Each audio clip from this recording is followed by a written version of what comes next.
समय चक्र। शिमला अब केवल 5 किलोमीटर दूर था। यद्यपि पहाड़ी घुमावदार रास्ते की चढ़ाई पर बस की गति बेहद धीमी हो गई थी, फिर भी मेरा मन कल्पनाओं की उड़ान भरता जाने कितना आगे उड़ा जा रहा था। कैसे लगते होंगे बिल्लू भैया, जो घर हमेशा रिश्तेदारों से भरा रहता था, उसमें अब केवल 2 लोग रहते हैं। अब वह कितना सुना व वीरान लगता होगा, इसकी कल्पना करना भी मेरे लिए बेहद पीड़ादायक था। अब लग रहा था कि क्यों यहाँ आई, और जब घर को देखूंगी तो कैसे सह पाऊंगी। जैसे इतने वर्ष कटे कुछ और कट जाते। कभी सोचा भी न था कि अपने घर और अपनों से इतने वर्षों बाद मिलना होगा।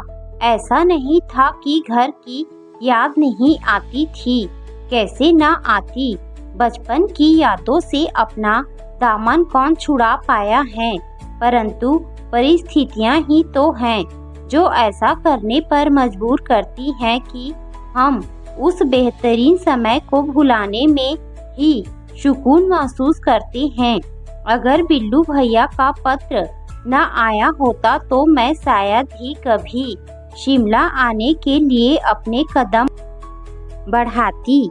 4 दिन पहले मेरी और एक पत्र बढ़ाते हुए मेरे पति ने कहा, तुम्हारे बिल्लू भैया इतने भावुक व कमजोर दिल के कैसे हो गए? मैंने तो इनके बारे में कुछ और ही सुना था। पत्र में लिखी पंक्तियां पढ़ते ही मेरी आंखों में आंसू आ गए, गला भर आया। लिखा था, छोटी तुम लोग कैसे हो? मौका लगे तो इधर आने का प्रोग्राम बनाना। बड़ा अकेलापन लगता है, पूरा घर सन्नाटे में डूबा रहता है। तेरी भाभी भी मायूस दिखती हैं, टकटकी लगाकर राह निहारती रहती हैं कि क्या पता कहीं से कोई आ जाए। समझ में नहीं आ रहा था कि कैसे आज बिल्लू भैया जैसा इंसान एक निरीह प्राणी की तरह आने का निमंत्रण दे रहा है, और वह भी अकेलेपन का वास्ता देकर। यादों पर जमी परत पिघलनी शुरू हुई, वह भी बिल्लू भैया के प्रयास से, क्योंकि यदि देखा जाए तो यह परत भी उन्हीं के कारण जमानी पड़ी थी। बचपन में बिल्लू भैया जाड़ों के दिनों में अक्सर पानी पर जमी पाले की परत पर हाकी मार कर पानी निकालते, और हम सब ठंड की परवाह किए बिना ही उस पानी को एक दूसरे पर उछालने का खेल खेलते। एक बार बिल्लू भैया बड़े गर्व से हमको अपनी उपलब्धि बता ही रहे थे कि अचानक उनसे बड़े कन्नू भैया ने उनका कान जोर से उमेड़ कर डांट लगाई। अच्छा, तो ये तू है जो मेरी हॉकी का सत्यानाश कर रहा है? मैं भी कहूँ कि रोज मैच खेलकर मैं अपनी हॉकी साफ करके रखता हूँ, और वह फिर इतनी गंदी कैसे हो जाती है? और बिल्लू भैया भी अपमान व दर्द चुपचाप सह कर बिना आंसू बहाए कन्नू भैया को घूरते रहे, पर सॉरी नहीं कहा। बचपन से ही वे रोना या अपना दर्द दूसरे से कहना अच्छा नहीं समझते थे। कभी कभी तो वे नाटकीय अंदाज में कहते थे, आई हेट टीयर्स, दूसरों से निवेदन करना। जो इंसान अपनी हैंडी समझता हो, आज वह इस तरह इस स्थिति में कितना अच्छा समय था जब हम छोटे थे और एकता के धागे से बंधा कुल मिलाकर लगभग 20 सदस्यों का हमारा संयुक्त परिवार था, जिसमें दादी एक विधवा और निसंतान चचेरी बुआ, हमारे पिता, उनसे बड़े 3 भाई, सब के परिवार, हम 10 भाई बहन, जो कि अपनी अपनी उम्र के भाई बहनों के साथ दोस्त की तरह रहते थे।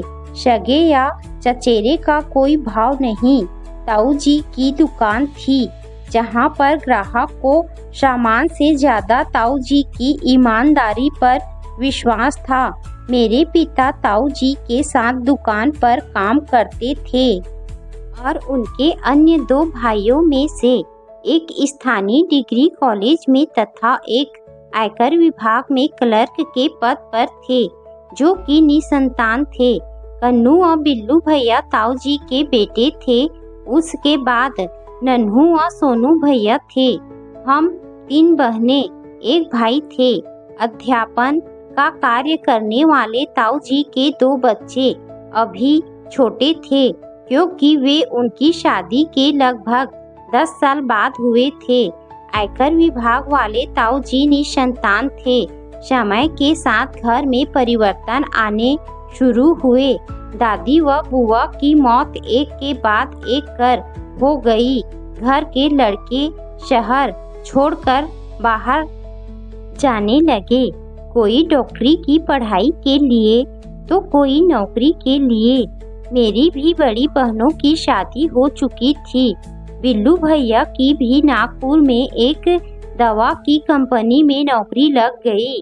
जब वे भी चले गए तब अचानक एक दिन ताऊ जी पापा से बोले, छोटे अच्छा हुआ कि सभी अपने पैरों पर खड़े हो रहे हैं। मैं चाहता भी नहीं था कि आने वाले समय में नई पीढ़ी यहाँ बसे। हमने तो निभा लिया, पर ये बच्चे हमारी तरह शांत नहीं रह सकते।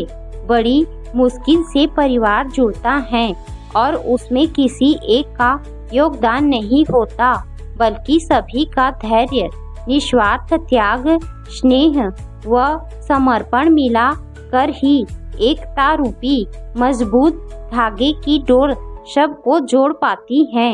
वर्षों लग जाते हैं यह सब होने में। वैसे तो दूसरे लोग भी घर से गए थे, पर ताऊजी ने यह बात बिल्लू भैया के जाने के बाद ही क्यों कही, यह विचार मेरे मन में कौंधा और उस का उत्तर मुझे मात्र 6 महीने बाद ही मिल गया। वह भी एक तीव्र प्रहार के रूप में। ऐसी चोट मिली कि आज तक उसकी कसक अंदर तक पीड़ा पहुंचा देती है। बात यह हुई कि मात्र 6 महीने बाद ही बिल्लू भैया नौकरी छोड़कर घर वापस आ गए। मैं भी दुकान संभाल लूंगा, क्योंकि मुझे लगता है कि बुढ़ापे में आप लोग अकेले रह जाएंगे। आप लोगों की देखभाल के लिए भी तो कोई चाहिए। कहते हुए जब बिल्लू भैया ने अपना सामान अंदर रखना शुरू किया तो घर के सभी सदस्य बहुत खुश हुए, किंतु ताऊजी अपने चेहरे पर निर्लिप्त भाव लिए अपना कार्य करते रहे। मुझे जीवन की कड़वी सच्चाइयों का इतना अनुभव न था, अन्यथा मैं भी समझ जाती कि यह चेहरा केवल निर्लिप्तता लिए हुए नहीं है, बल्कि इसके पीछे आने वाले तूफान के कदमों की आहट पहचानने की चिंता व्याप्त है। और यही सत्य था। तूफान ही तो था जिसका प्रभाव आज तक महसूस होता रहा। धमाका उस दिन महसूस हुआ जब मैं अलसाई सी अपने बिस्तर पर आंखें मूंदे पड़ी थी कि एक तेज आवाज मेरे कानों में पड़ी, चाचा जी, कभी कभी मुझे लगता है कि आप अपने फायदे के लिए हमारे पिताजी के साथ रह रहे हैं। आपको अपनी बेटियों की शादी के लिए पैसा चाहिए ना, इसीलिए यह क्या। मैंने आंखें खोलकर देखा तो अपने पापा के सामने बिल्लू भैया को खड़ा देखा। यह क्या कह रहे हो? हमारे बीच में ऐसी भावना होती तो हम इतने वर्षों तक कभी साथ न रह पाते। संयुक्त परिवार है हमारा, जहाँ हमारे तुम्हारे की कोई जगह नहीं। इतनी छोटी बात तुम्हारे दिमाग में आई कैसे? पापा लगभग चिल्लाते हुए बोले।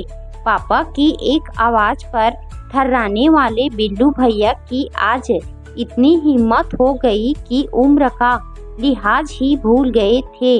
मैं सिहर कर चुपचाप पड़ी। सोने का नाटक करने लगी, पर ताऊ जी के उस वाक्य का अर्थ मेरे समझ में आ गया था। नई पीढ़ी का रंग सामने आ रहा था। पिता होने के नाते वे अपने बेटे की नीयत जानते थे और अपने संयुक्त परिवार को हृदय से प्यार करने वाले ताऊ जी इसकी एकता को हर खतरे से बचाना चाहते थे। हतप्रभ से मेरे पापा ने जब यह बात मेरे ताऊ जी से कही तो वे केवल एक ही वाक्य बोल पाए, शतरंज की बाजी में दूसरे के मजबूत मोहरे पर ही सबसे पहले वार किया जाता है, वही हो रहा है। तुम मुझ पर विश्वास रखोगे तो कुछ नहीं बिगड़ेगा। कही हुई बात इतनी कड़वी थी कि उसकी कड़वाहट धीरे धीरे घर के वातावरण में घुलने लगी।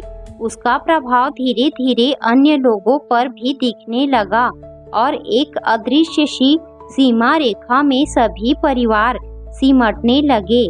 एक ताऊ जी कॉलेज के वार्डन बनकर वहीं हॉस्टल में बने सरकारी घर में चले गए। दूसरे भी मन की शांति के लिए घर के पीछे बने 2 कमरों में रहने लगे।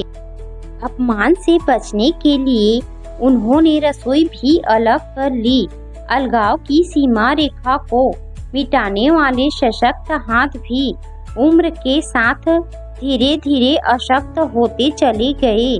ताऊ जी को लकवा मार गया और पापा भी अपने सबल सहारे को कमजोर पाकर परिस्थितियों के आगे झुकने को मजबूर हो गए।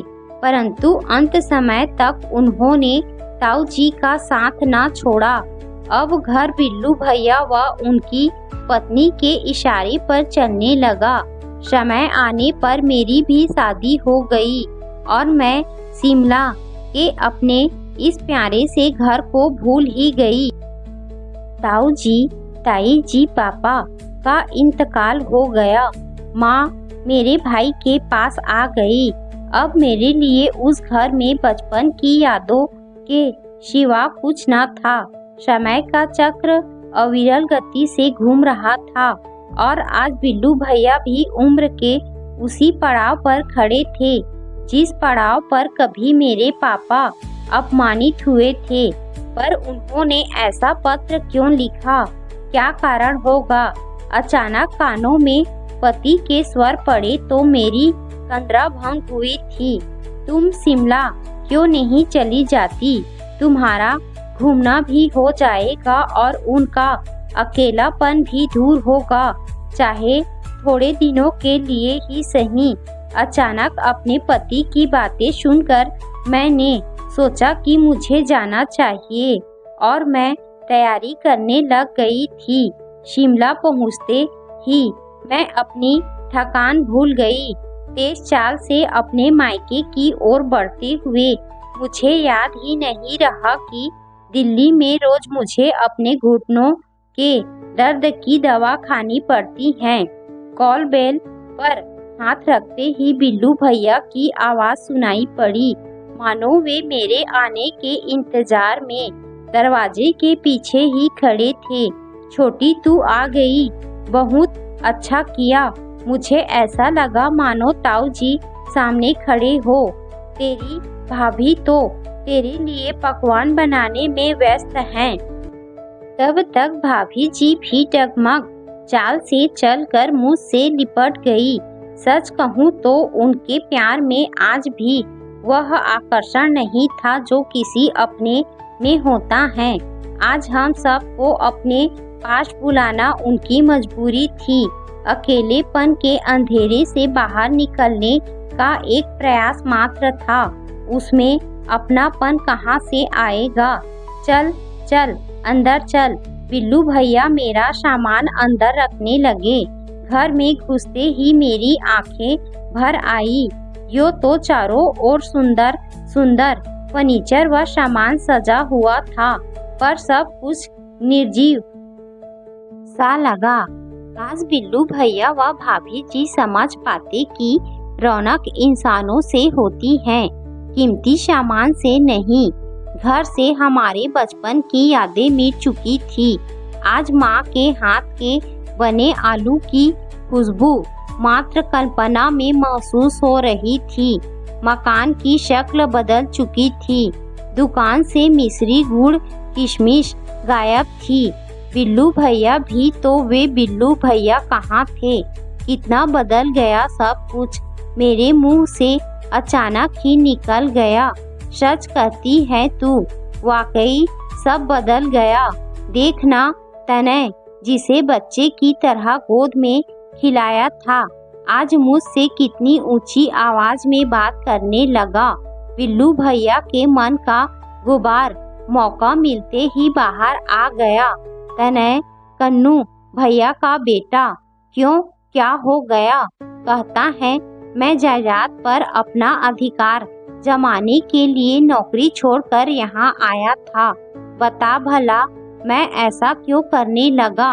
जानता है ना कि मैं कमजोर हो गया हूँ, तो जो चाहे कह जाता है।